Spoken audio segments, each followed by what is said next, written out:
और आप भी चाहते हैं हमारा नया ऑडियो वीडियो सबसे पहले आप तक पहुंचे तो FSD% को लाल बटन दबाकर चैनल को सब्सक्राइब करें और साथ में बेल आइकन को दबाना ना भूलें।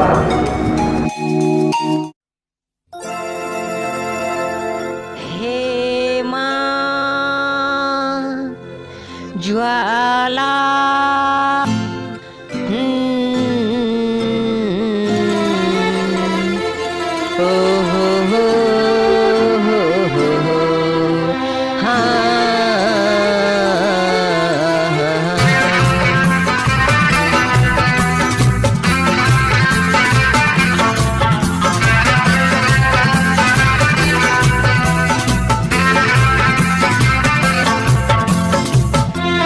हो रिकॉर्डिंग स्टूडियो बरसौली। हे ज्वाला मैया रे चिरचिली खब हमरी करम। हे ज्वाला मैया रे चिरचिली खब हमरी करम। जपै छी हरदम नाम तोहर। रूसल नसीब हमर फूटल करम हमर। रूसल नसीब हमर फूटल करम हमर। आस लगेने छीमा तोरे सहाय। हे ज्वाला मैया रे चिरचिली खब हमरी करम। जपै छी हरदम नाम तोहर।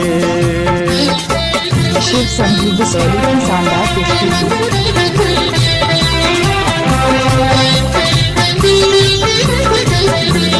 Recording studio बरसौली।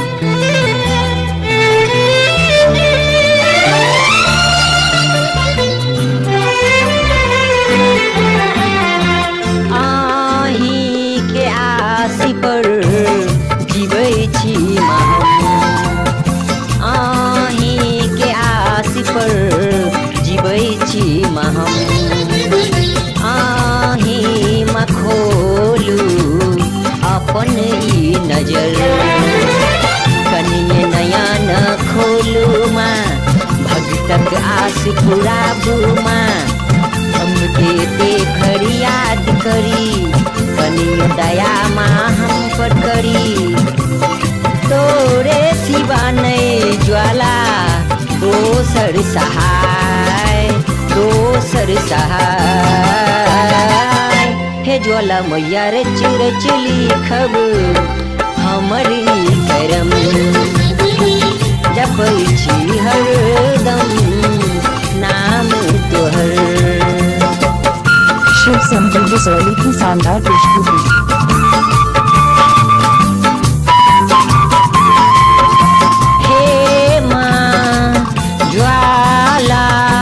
La la la la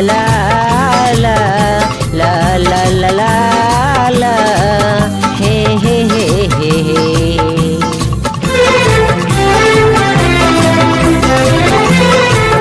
recording studio बरसौली।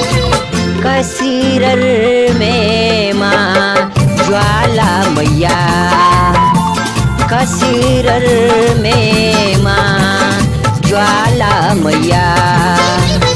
Nawada में दुर्गा मैया।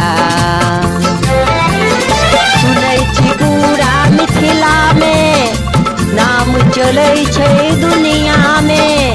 सभी जन में ई नाम चले सब मिलके परिणाम करे।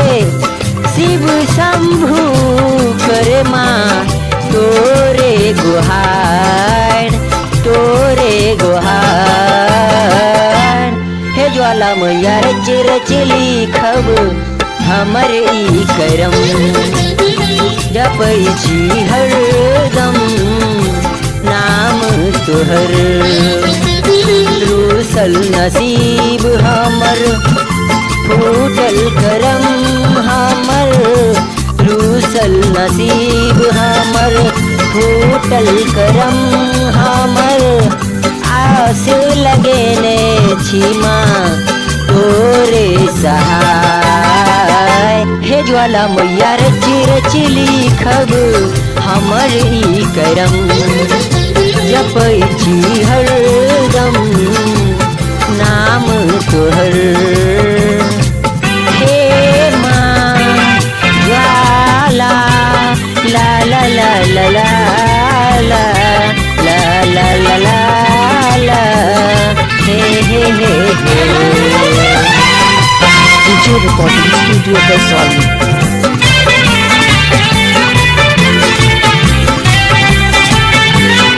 शिव संगीत Vaishali की शानदार प्रस्तुति।